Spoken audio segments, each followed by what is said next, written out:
Okay okay so ఇప్పుడు ఈ Trump tariffs effect ఉంటాయా అసలు అది ఇండియా మీద? చాలా భయంకరంగా ఉంది సార్. ఎందుకంటే చూడండి, ఇది వచ్చి వాళ్ళ ఈగో ప్రాబ్లమ్స్ వచ్చేసింది. ఇక్కడ ఏం వచ్చిందంటే, నువ్వు టారిఫ్ వేస్తే నేను వేస్తాను. ప్రజల గురించి ఆలోచించట్లేదు ఎవరు. ప్రజలు ఎంత ఇబ్బంది పడతారు, స్టాక్ మార్కెట్ ఎంత ఎఫెక్ట్ అవుతుంది, వీళ్ళ వల్ల ఎంతమంది నష్టపోతున్నారు అనేది ఆలోచించట్లేదు. ట్రంప్ ఏమో అంటే అతను ఎలా చెప్పాలంటే ఒక గేమ్ ఆడుతున్నాడు సార్. అతను ఇది కూడా ఎట్లంటే రాజకీయం కూడా ఒక బిజినెస్ గా చేసేసాడు. చూడండి, మొన్న ఒక న్యూస్ ఇచ్చాడు, ఇలా మార్కెట్ వచ్చి పెరుగుతుంది అని చెప్పి, ఆ తర్వాతే టారిఫ్ వేశాడు. అంటే వాళ్ళు అక్కడ స్టాక్ మార్కెట్ లోనే ఇలా మ్యానిపులేషన్ చేశాడని అక్కడ ఒక కంప్లైంట్ కూడా వచ్చింది. అవును అన్నాడు, మీరు ఇది కొనడానికి ఇదే రైట్ టైం అని చెప్పారు.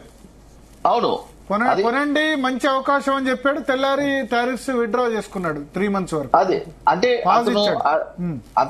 అతని కంపెనీస్ కూడా ఏదో కొన్ని ఉన్నాయంట, దాదాపు 21,000 కోట్లు లాభపడ్డారు అని అంటున్నారు. ఓకే, అమ్మకాలను వాయిదా వేస్తున్నట్లు ట్రంప్ డిసిషన్ తీసుకున్నారు కాబట్టి, ట్రంప్ నిర్ణయం తాత్కాలికంగా వాయిదా వేసుకున్నారు కాబట్టి, అంటే కొద్ది రోజుల వరకు ఇబ్బంది ఉండకపోవచ్చు. తర్వాత ఏంటి మరి భవిష్యత్తులో మళ్ళీ టారిఫ్లు పెంచితే పరిస్థితి ఎలా ఉండే అవకాశం ఉంది?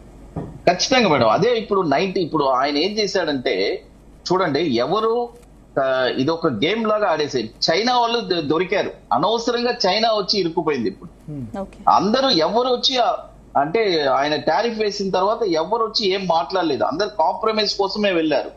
బట్ ఒక చైనా మాత్రం ప్రపంచంలో అపోజ్ చేసిన దానివల్ల చైనా వాళ్ళకి మాత్రమే అతను పనిష్మెంట్ ఇస్తున్నారు. మిగతా వాళ్ళకి ఇప్పుడు చూడండి, అతను టారిఫ్ ఎంత చక్కగా మళ్ళీ 90 days పాస్ చేసేసాడు. 90 days తర్వాత ఇంకో మళ్ళీ 120 days అంటాడు. ఓకే, అంటే ఏంటి ఇప్పుడున్న సిచ్యువేషన్స్ పై ఇన్వెస్టర్లకు మరి ఏం చెప్తారు?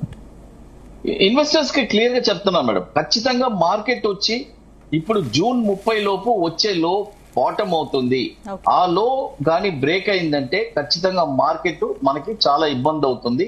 ఆ లోనే మనకి ఫైనల్ బాటమ్ అని అనిపిస్తుంది. అంటే ఇప్పుడు